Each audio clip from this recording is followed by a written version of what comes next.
মহাজন সাহেব, আপনি কষ্ট করে কেন থানায় আসতে গেলেন? অফিসার, করিম আমার খুব কাছের একজন মানুষ, ও চুরি করতে পারে না। করিম অফিসার সাহেবকে সব কিছু খুলে বলো।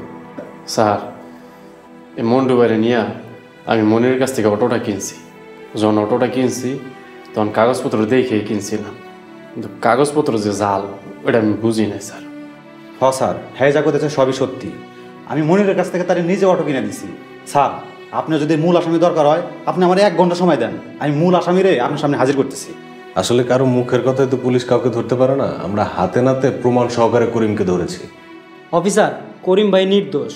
আর করিম ভাই যদি প্রমাণ হয় সে অপরাধী, তাহলে আমি 10টা অটো কিনা দিব। অফিসার, করিমের দায়িত্ব আমি নিলাম।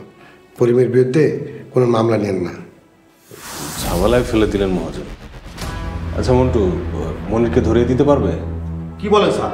অবশ্যই পারবো। আপনার জাস্ট শুধু আমাকে 1 ঘন্টা সময় দেন, এর মধ্যে মনিরে আপনার সামনে আমি হাজির করতেছি। মহাজন সাহেব, আমরা মনিরকে ধরতে পারলে করিমকে ছেড়ে দেবেন কথা দিয়েছি। আব্বা কি কয়? তার মানে এই লোকটা কোনো অপরাধ না করে সারা রাতে হাজতের মধ্যে থাকবো?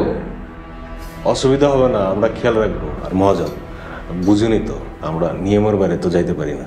যেহেতু মন্টু সাক্ষী আছে আর আপনি সম্মানিত ব্যক্তি, দায়িত্ব নিয়েছেন, মনিরকে পেলে আমরা করিমকে ছেড়ে দেব। আর এখনই আমি মন্টুকে নিয়ে আসামি ধরতে বের হচ্ছি।